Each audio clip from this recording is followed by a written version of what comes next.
Críticas recientes, diversas preocupaciones. La mayoría de las críticas a las definiciones y modelos tradicionales de la comunicación afloraron dentro de la propia sociedad que las había generado. Los Estados Unidos de América, por tanto, comprensiblemente, estas críticas incluyeron aspectos de interés para esa sociedad y excluyeron otros que no eran de su incumbencia. Una en esta última categoría ha sido muy evidentemente la persuasión. Con raras excepciones, objeciones a la persuasión como meta central de la comunicación no surgieron en Estados Unidos de América. La manipulación del comportamiento de la gente por medio de la comunicación pareció natural y legítima en ese país. Ya en 1957, Merton había preguntado: ¿cómo podemos analizar la propaganda, el cine, la radio y los impresos de tal manera que podamos determinar qué es lo que probablemente produzca determinados efectos? Por muchos años, mucha gente se concentró en la búsqueda de respuestas.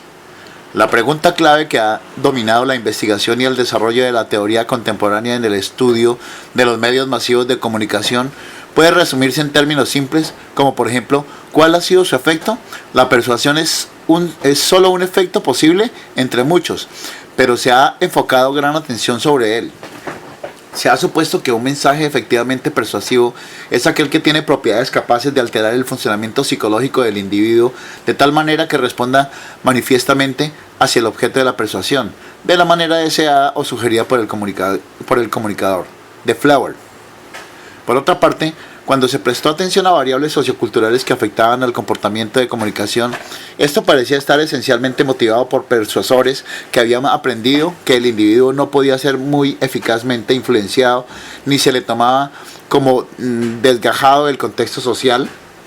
Básicamente el reto se convirtió entonces en cómo hacer el mejor uso del medio ambiente de la sociedad para ayudar a obtener del público respuestas que se ajustaran a los objetivos de los comunicadores, o cómo asegurarse de que el individuo cumpliera con las normas y los valores propios de su estructura social.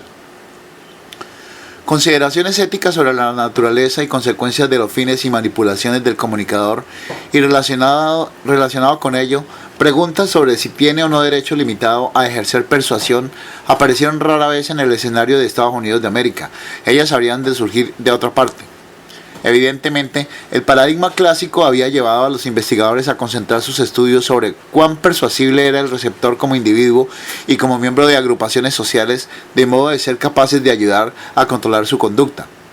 Si de vez en cuando se ha prestado atención a algún otro aspecto de los medios de comunicación, por ejemplo, a la naturaleza del comunicador, a la estructura del contenido de los medios o a la naturaleza de los públicos, la finalidad primordial era ver cómo las variaciones en estos factores habían influido sobre los tipos de respuestas que resultaron de la exposición a los medios de comunicación. De Flower. No es sorprendente pues que la investigación sobre la fuente haya sido especialmente soslayada. Ashman, Halloran. La persuasión, un instrumento del status quo.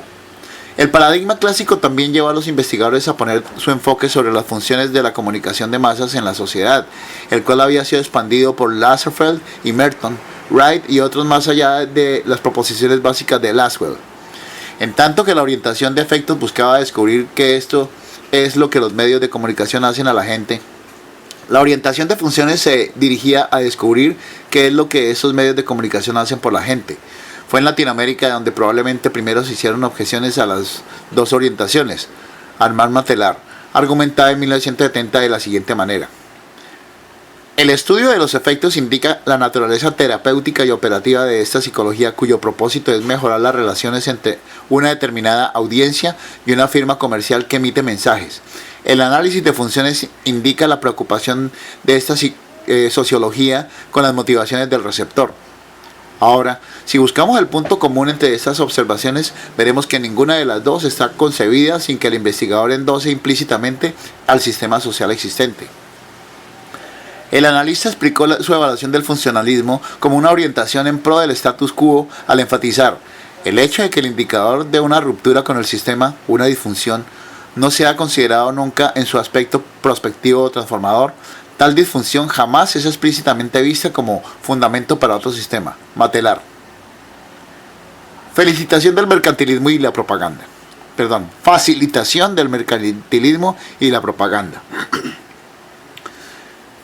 La presencia de un sesgo conservador en las operaciones persuasivas puede no constituir una preocupación sustancial en sociedades como la de los Estados Unidos de América, pero es motivo de seria preocupación para sociedades como las de América Latina, especialmente en términos de comunicación internacional. Así, naturalmente varios latinoamericanos compartieron las críticas tempranas del paradigma tradicional, tales como aquella sobre el mecanicismo.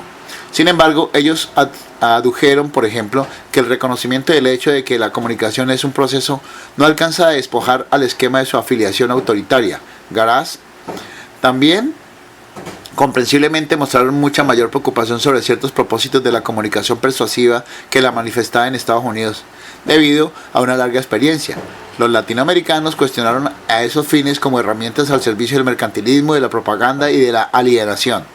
Los vieron como componentes tanto de la dominación externa por los Estados Unidos de América como de la que ejerce internamente en todos los países de la región por las élites del poder sobre las masas. Los analistas latinoamericanos recordaron que los padres fundadores de la ciencia de la comunicación habían considerado la propaganda una necesidad, como Laswell, quien la veía como el nuevo martillo, y Juncker de la solidaridad social. Estaban conscientes dichos analistas de que la Segunda Guerra Mundial fue el origen de la teoría de la investigación y de la práctica moderna de la comunicación de masas. Beltrán. Y tuvieron razones para sentir que el paradigma tradicional era bien apropiado para los fines que perseguían los Estados Unidos de América y Europa Occidental en la posguerra en cuanto a la expansión de la ultramar económica, política y cultural de tipo imperial que mantiene a países como los de América Latina en una situación de subdesarrollo que se asemeja a la de la época colonial. Cockcroft, Frank y Johnson. Tales preocupaciones tenían como fundamento la evidencia del control cuasimonopólico de las noticias internacionales, los anuncios y el material de cine y televisión por parte de los Estados Unidos, así como de las correspondientes inversiones y políticas de ese país en el exterior. Los analistas también se manifestaron alarmados cuando investigaciones en el Congreso de Estados Unidos revelaron que, más allá de las actividades de propaganda franca de la UCIA, las actividades encubiertas del gobierno de Estados Unidos en comunicación dentro y sobre Latinoamérica se habían realizado no solo para desacreditar, sino también para ayudar a derrocar a algunos gobiernos latinoamericanos con orientación de cambio y legítimamente constituidos. Y señalaron que todas esas operaciones eran ejemplos de la práctica de la comunicación afín a la antidemocrática transmisión unilineal y a la mentalidad de persuasión. Por otra parte, los latinoamericanos no encomían a la retroalimentación como se le entiende en el paradigma clásico. Consideran que expresa un privilegio de fuentes que llevan a sus receptores a responder a las iniciativas de quienes controlan los medios de comunicación. También destacan el que la retroalimentación se usa exclusivamente para asegurarse de que el mensaje se ajuste al receptor, de tal manera que éste lo entienda y cumpla con los requerimientos del comunicador. Johannes Beltrán.